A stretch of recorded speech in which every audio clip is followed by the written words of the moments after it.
Good Tuesday morning, Mount Olive Church family and friends, everybody joining us online. Another week of devotions here, and hope everybody's having a great start to the week, a great start to the new year. We're on day 3 of the new year. Hope you're still going strong on your resolutions and your goals. And remember, the main one needs to be love the Lord your God with all thy heart, all thy soul, and all thy mind. So keep that as one of your goals this year. That's what I'm going to strive to do myself. Brother Jason's message from Sunday, or the Lord's message that Brother Jason preached, 5 lessons to a productive 2023. I thought Jay done a phenomenal job letting the Lord use him with that. And Monday's devotion, Brother Michael done a great job with that. And he talked about point number 2 as we all go through storms. As you can see, I've got on the screen here, it says focus. I'm going to go to point number 4, and that being keep our eyes on Jesus and not the storm.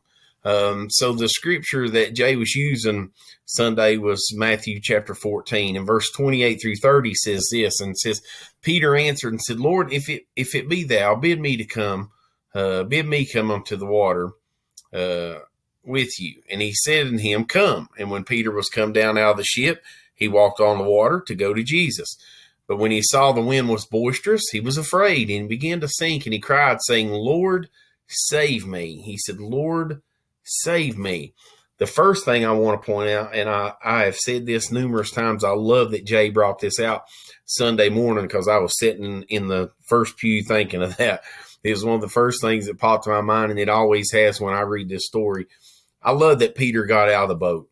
Peter was willing to get out of the boat. Sometimes we criticize Peter a little bit, but you know what? He was willing to take a step forward to get out of the place that he was comfortable. I compare myself a lot of times to Peter, because I feel like a lot of things in his life line up with mine. And I know I've said that before, but Peter got out of the boat. The problem is he's a lot like all of us, or most of us.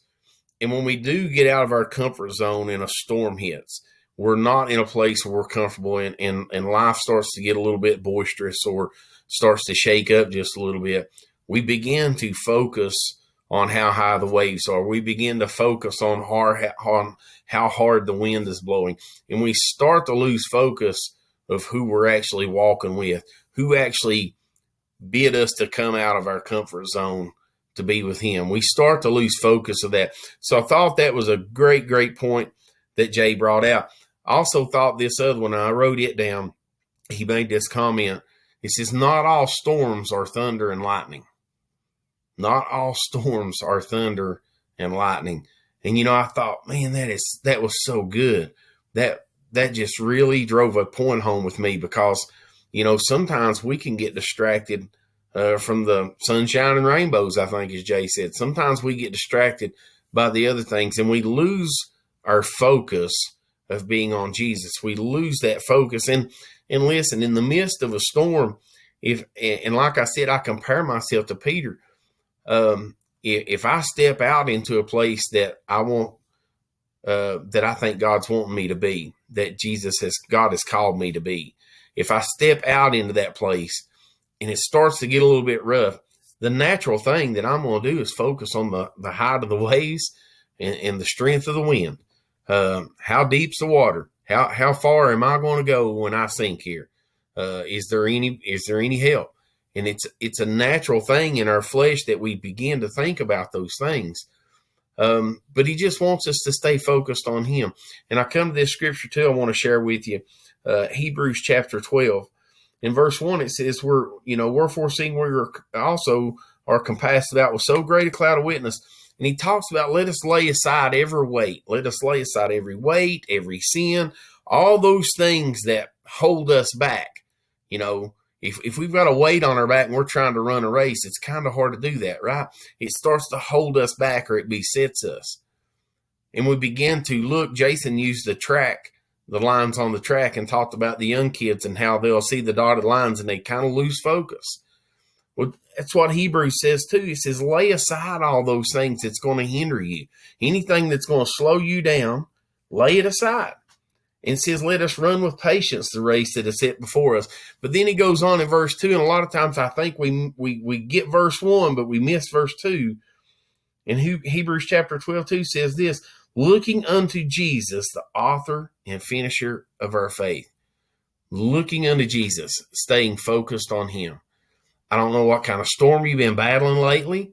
I don't know what has been running through your mind or what you're worrying about or what you're discouraged about. Our focus needs to remain on him. All of our problems, 99% of our problems, are when we take our focus off of Jesus. So hold on to him today. When you step out of your comfort zone and you step out into that rough water, don't pay attention to the height of the waves. Don't pay attention to the strength of the wind. Don't pay attention to how deep the water may be. Just look to the one that's standing beside you, the one that bids you to come out into that place. That's all your focus needs to be on. God bless you guys. I love you. I hope you have a great week. I hope you have a great 2023. And remember to pray for me. As always, I'm praying for you. God bless.